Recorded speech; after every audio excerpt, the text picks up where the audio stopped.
কল্পনা করুন, আপনার বয়স মাত্র 9 বছর। মাথার উপরে কোনো ছাদ নেই, পেটে ঠিকমতো খাবার নেই, আর মুখে একটাই চিন্তা, কোথা থেকে টাকা আসবে। আজ আমি বলতে চলেছি ঠিক এমনই একটি ছোট্ট মেয়ের গল্প, যে শুধু একটা বাড়ির স্বপ্ন দেখেছিল, কিন্তু সেই স্বপ্ন তাকে শেখায় জীবনের আসল মানে। চলুন তাহলে শুরু করা যাক আজকের explanation, how to steal a job. সিনেমার শুরুতেই আমরা দেখি একজন শিক্ষক তার স্টুডেন্টদেরকে একটা মোটিভেশনাল গল্প বলছেন। তিনি বলেন, জীবনে চলার পথে বাধা আসতেই পারে, তাই বলে কখনো থেমে থাকতে নেই। যেখানে বাধা আসবে সেখান থেকে আবার শুরু করতে হবে।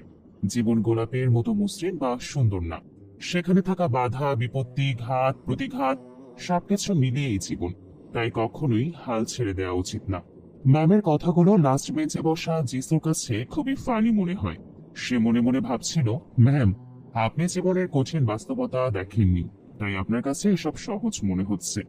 আপনি যদি আমার জায়গায় থাকতেন, বুঝতে পারতেন জীবনের আসল মানে কি এবং জীবন কতটা কঠিন। স্কুল ছুটি হলে জিসু তার বেস্ট ফ্রেন্ড মারিয়ার মায়ের সাথে বাড়িতে ফেরে। এমন সময় মারিয়ার মায়ের ফোনে কল আসে। তিনি কথা বলতে বলতে গাড়ি চালাতে থাকেন। তখন সেখানে থাকা একজন সার্জেন্ট এসে মারিয়ার মায়ের গাড়ি থামান এবং তার কাছে ড্রাইভিং লাইসেন্স দেখতে চান এবং জিজ্ঞেস করেন, আপনার ফোনে কথা বলতে বলতে গাড়ি চালাচ্ছেন কেন? আপনি জানেন না এটা একটা অপরাধ? যে কোনো সময়ে যে কোনো ধরনের দুর্ঘটনা ঘটতে পারে। মারিয়ার মা তখন অনেকভাবে বিষয়টা ম্যানেজ করার চেষ্টা করে। তখন জিসু তাকে বলে, আন্টি, আমি এখানে নেমে যাই, সামনেই তো আমার বাসা। মারিয়ার মা তখন জিজ্ঞেস করে, তুমি একা যেতে পারবে তো? জিসু বলে, সমস্যা নেই আন্টি, আমি একাই যেতে পারবো। জিসু গাড়ি থেকে নেমে তার বাসার দিকে হাঁটতে শুরু করে। তখন মারিয়ার মাকে বলে, আমি একটু আসছি। এরপর মারিয়া জিসুর পেছন পেছন তাকে ফলো করতে থাকে। সে দেখতে পায় জিসু একটা পার্কে এসে তার ছোট ভাই ম্যাক্সকে খুঁজছে। পার্কে ম্যাক্সকে না পেয়ে সে পাশের একটা সুপার মার্কেটে তাকে নুডলস খেতে দেখে। আসলে সে ফ্রিতে নুডলস খাচ্ছে। সুপার মার্কেটে নুডলসের মার্কেটিং এর জন্য বাচ্চাদের ফ্রি নুডলস দেওয়া হচ্ছিল, সেখানে তার ভাই ফ্রিতে নুডলস খাচ্ছে। অন্যদিকে জেসর মা লিসা চাকরির জন্য একটা রেস্টুরেন্টে এসেছে।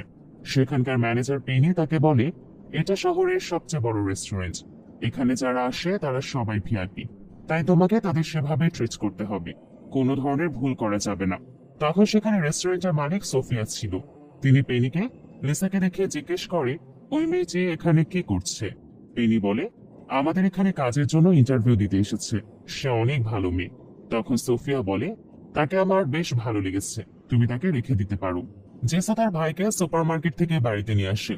আসলে বাড়ি বলতে তাদের থাকার মতো কোনো নির্দিষ্ট জায়গা ছিল না, তারা একটা গাড়িতেই থাকতো। সেই গাড়ি ছিল তাদের একমাত্র ঠিকানা। জেসা তার ভাইকে বলে, আমরা তো ভিক্ষুক না, তাহলে তুমি কেন রোজ সেখানে গিয়ে ফ্রিতে নুডলস খাও? ম্যাক্স বলে, আমি তো ভিক্ষা করে খাই না, ওরা তো সেখানকার সব বাচ্চাদেরকে ফ্রিতে দেয়। জেসা বলে, ফ্রিতে দেয় মানে এই না যে রোজ রোজ খেতে হবে। ঠিক তখনই জেসোকে ফলো করতে করতে মারিয়া সেখানে চলে আসে। মারিয়াকে দেখে জেসো চমকে উঠে, একটুও ভয় পায় না, কারণ স্কুলের কেউ জানতো না যে তাদের বাড়ি নেই আর তারা গাড়িতে থাকে। যদি কেউ এটা জানতে পারে, তাহলে হয়তো স্কুল থেকে তাকে বের করে দিবে বা বন্ধুরা তাকে মিস করবে না। জেসো দ্রুত বলে, আমরা নতুন বাসায় শিফট হচ্ছি, জিনিসপত্র এখনো নিয়ে যাওয়া হয়নি, তাই এখানেই থাকতে হচ্ছে। তখন ম্যাক্স গাড়ি থেকে দুটো নুডলস বের করে বলে, পানি নেই, নুডলস কিভাবে খাবো? আমরা এখানে অনেকদিন ধরে আছি, এখন আর কেউ পানি দেয় না, সবাই ডিস্টার্ব হয়ে গেছে। জিসু বুঝতে পারে মারিয়া তার মিথ্যা কথাগুলো ধরে ফেলেছে। মারিয়া বুঝে গেছে আসলে জিসুর কোনো ঘর নেই, তারা এই গাড়িতেই থাকে। এটা বুঝতে পেরে জিসু লজ্জায় হাউমাউ করে কাঁদতে শুরু করে। সে মারিয়াকে সবার কথা খুলে বলে, আসলে আমাদের থাকার মতো কোনো জায়গা নেই, আমাদের বাবা আমাদের ছেড়ে চলে গেছে, আর মা অনেক কষ্ট করে সংসার চালায়, বাসা ভাড়া নেওয়ার মতো টাকাও নেই আমাদের কাছে। স্কুলের সবাই যদি এটা জানতে পারে, তাহলে আমার সঙ্গে অনেক হাসাহাসি করবে, কেউ আর আমার সঙ্গে কথা বলবে না, তাই এতদিন কাউকে কিছু বলতে পারিনি। মারিয়া চুপ করে জেসুর হাত ধরলো, তারপর বলল, তুমি একা না, আমরা সবাই একসঙ্গে থাকবো, যতই কঠিন হোক না কেন, আমি তোমার পাশে আসছি। সে মারিয়াকে অনুরোধ করে যেন এই বিষয়টা সে কাউকে না জানায়, কারণ কেউ তার সঙ্গে মিশতে চাইবে না। মারিয়া তাকে প্রমিস করে বলে, তুমি নিশ্চিন্ত থাকতে পারো, আমি কাউকে কিচ্ছু বলবো না, তুমি যেমন আমার বন্ধু ছিলে তেমন বন্ধু হিসেবেই থাকবে। মারিয়ার কথা শুনে জিসো কিছুটা শান্তি পায়। রাতে তাদের মা কাজ থেকে ফেরার সময় তাদের জন্য পিৎজা নিয়ে আসে। ম্যাক্স আর জিসো পিৎজা খেতে খেতে তাদের বাবার কথা বলে। জিসো বলে, মা, বাবা কি আমাদের একটুও মিস করে না? আমাদের এভাবে রেখে তিনি কিভাবে চলে গেলেন?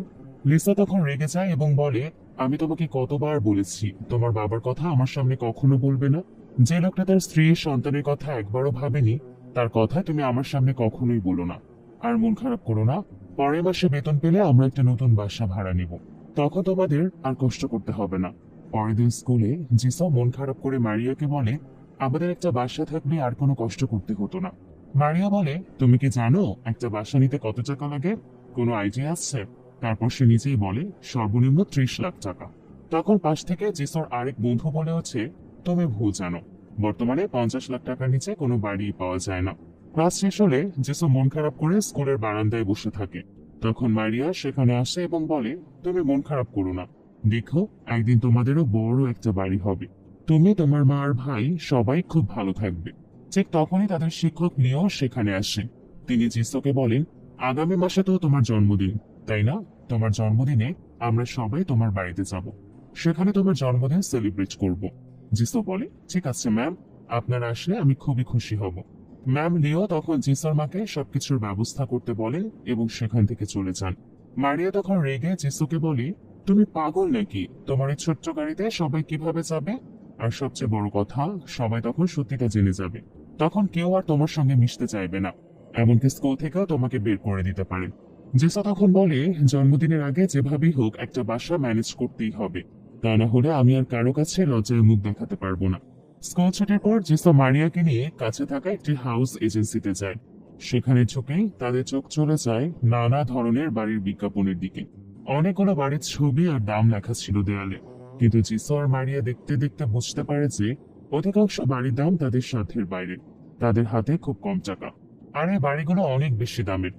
এমন সময় জিসোর নজর পড়ে একটা বিজ্ঞাপনের ওপর, যেখানে বড় অক্ষরে লেখা ছিল 500 টাকা।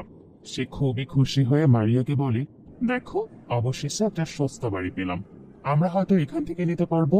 কিন্তু ওদের বোঝা হয়নি যে এই 500 টাকা পুরো বাড়ির দাম না, বরং প্রতি স্কোয়ার ফিটের দাম। জেসো একটু দ্বিধান্বিত হয়ে কিন্তু আবারও আশা নিয়ে এজেন্সির এক কর্মীর কাছে যায়। সে জিজ্ঞেস করে, দামটা কি একটু কমানো যাবে না? যদি দামটা একটু কমানো হয় তাহলে হয়তো আমরা সেটা নিতে পারবো। তিনি উত্তরে বলেন, দাম কমানো সম্ভব না, কারণ আমাদের বাড়িগুলো বাজারের তুলনায় অলরেডি অনেক কম দামে দেওয়া হচ্ছে। আর 500 টাকা হলো প্রতি স্কোয়ার ফিটের দাম, পুরো বাড়ির না। জেসো আর মারিয়া দুজনেই কিছুটা হতাশ হয়, কিন্তু মনে মনে তারা ঠিক করে, যতই কঠিন হোক না কেন, নিজের একটা ঘর পাওয়ার স্বপ্ন তারা ছাড়বে না। ধীরে ধীরে পথ খুঁজে বের করবে, চেষ্টা করবে, আর একদিন অবশ্যই তাদের স্বপ্ন সত্যি হবে। এই ভাবনায় তাদের মনে নতুন করে আশার আলো জ্বলতে থাকে। সেখান থেকে মন খারাপ করে জিসা চলে যায় মায়ের রেস্টুরেন্টে, যেখানে তার মা লিসা কাজ করে। গিয়ে দেখে মা তার ছোট ভাই ম্যাক্সকে আইসক্রিম খাওয়াচ্ছে। জিসোকে দেখে লিসা বাইরে এসে তার হাতে কিছু টাকা দিয়ে বলে, কিছু খেয়ে নিতে। জিসা তখন একটু দ্বিধা নিয়ে জিজ্ঞেস করে, মা, তোমার কাছে কি 500 টাকা আছে? লিসা অবাক হয়ে জিজ্ঞেস করে, এত টাকা দিয়ে কি করবে? কি দরকার হয়েছে বলো তো? জিসু কিছু না বলে চুপ করে থাকে। তার মনে হাজারো কথা থাকলেও সে বলতে পারে না সে যে বাসা কেনার জন্য মায়ের কাছে টাকা চাইছে। সেটা তার মুখে আসে না। মায়ের কাছে টাকা নিয়ে জিসু একটা পিৎজার দোকানে যায়। দোকানদার তাকে বলে, তুমি যে টাকা নিয়ে এসেছো এই টাকা তো পিৎজা হবে না, তুমি বাসায় যাও আর একটু টাকা নিয়ে আসো। ঠিক তখন দোকানদারের ফোনে একটা কল এসে একজন ফ্যামিলি পিৎজার অর্ডার দেয়, কিন্তু দোকানদার খাতায় সিঙ্গেল পিৎজা লেখে। এটা দেখে জিসু দোকানদারকে বলে, আপনাকে তো ফ্যামিলি পিৎজার কথা বলা হয়েছে, আপনি খাতায় সিঙ্গেল লিখলেন কেন? দোকানদার তখন রেগে গিয়ে জিসুকে সেখান থেকে বের করে দেয়। জিসু মন খারাপ করে দোকান থেকে চলে যেতে থাকে। পথে সে দোকানের পেছনে অনেকগুলো পিৎজার বক্স পড়ে দেখে আর কৌতূহলী হয়ে সেখানে যায়। সেখানে সে একটা ডগ মিসিং লেখা পোস্টার দেখতে পায়। পোস্টারে একটা কুকুরের ছবি ছিল এবং লেখা ছিল,